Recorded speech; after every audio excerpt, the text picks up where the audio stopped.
them things, innit? Like I've said before, when you first see something, it's a bit of a shock. Do you know what I mean? It's like the Elephant Man or whatever. Yeah. First time you see him, it's that sort of, oh, look at that. Did I tell you the time when the doctor said I was going to die? Alright, keep talking. Right, ages ago, must have been about 15, right? And at lunchtime there was this... We used to have a choice of stuff to do at lunchtime, right? We used to have like a burger place that had an arcade machine in it, right? So we used to go there and play on that and have a burger. Or there was this baker's, right, that my mum worked at, and did great cakes and stuff, right? So she used to like bring some home and that, but she couldn't always bring them home every night because, you know, they cost money, and she used to get them for free. And they used to say they'd rather chuck them away than give them to the staff because there's a chance that the cream might be off. Right. Right, so they used to chuck them round the back. So I used to go round the back with my mate and eat a load. Brilliant. Scavenging, eating out of bins. No, it wasn't out of bins, they were still in trays, but they just stacked them up near the bins, right? So this got out, I mean, it used to be chocker. Once the school found out, everybody used to go there, and it'd be like, well, have a cake. Headmaster crawling through, fighting the kids off. Right, so I'd have, you know, you'd just eat, I don't know, 6 jam donuts or something, and then you'd spend your dinner money on the arcade machine. Brilliant. Right? So it was a good afternoon, really, right?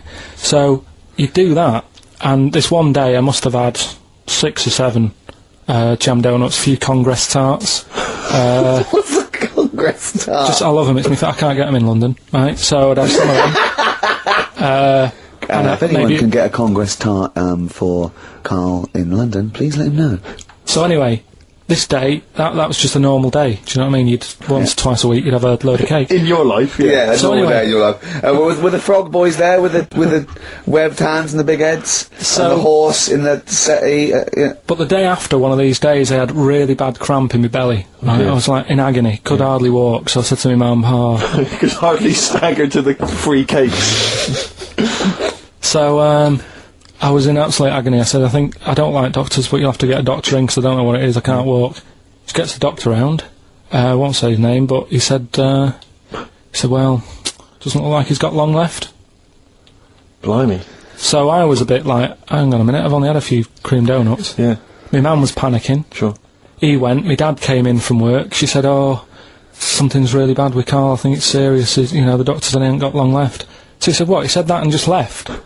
So she said, yeah. He said, I'll have to call him then. So he called him up, said, what's all this about, you know, Karl hasn't got long left, how long's he got? So he goes, oh, I was only messing. It's just had some bad cream. Can you believe that? Well, the thing is... I like the fact your mum didn't ask any questions. I know. She didn't but go she into doesn't- detail. Well, can you explain more, Doctor? No, I got a shoe off. But she doesn't. She doesn't like talking. you know, I don't want to diss you or your family, but I imagine if I was there, I'd have known the doctor was joking. Yes. That's all I'm saying. I mean, I sound very arrogant there, but I imagine he went, what's he been doing? I had about 6 cream cones. Oh, right. Oh, wow. He hasn't got long to live then. I'll see you later. That's what I think the doctor did. Yeah. Just like the idea your mum just let him go. Yeah. Terrified, thinking, well, I'm not going to probe him. He's that's it then. Dad comes in. Hi, honey, I'm home. Anything happened? The doctor said Karl's going to die and then left. Go on. Watching a programme yesterday, and it was about these Japanese snow monkeys. And it was all about how animals learn things that aren't instinctive, particularly sort of primates, because they see other people doing it, and they start a culture. And they can pinpoint when one monkey first went down and got in the hot water springs and stayed there because it was hot, and the others copied them, and now it's part of almost a culture, you know, that won't be handed on because it's not instinctive, but has to be learnt each time. And you know, and they groom as normal like other monkeys, right? But they're really intelligent, and obviously the reason they groom other people, other monkeys, is because they eat the mites. But also the monkeys have learnt they like being groomed. Okay, so they showed this one monkey. It went to a deer, okay, and it was grooming this deer to get its mite off it, right? But then it didn't eat it. It held it in its hand. It went over to a monkey, put the mite on itself, to show the monkey it had a mite and got a free grooming. That's extraordinary. That's extraordinary. That is because it extraordinary. gave up the food, knowing that if you put one there, this monkey would look for mites on it, and it would get a free grooming, and it was like having a little massage. What do you think of that? It's not bad. I've got some better stuff coming up later. On Monkey News, on the official. Yeah, Monkey do you News. see what mine though? Mine's true. I mean, that's an interesting and It extraordinary. actually happened. It's discovery. social behaviour amongst primates. So I saw it. I saw it was, you know. Did it rob a bank, Rick, at any time? It didn't rob a bank, and it didn't open a hairdresser's. No. See, that's what you're letting. That's what you're letting yourself It's down. not. It's not quite good enough, is it? My Monkey News. No, I got some. See the difference where I named the species, explained it slightly, told you an interesting fact, as opposed to there's this monkey, right? And Look at him looking it's at you. Yeah, He's not interested, Rick. Can I tell you now?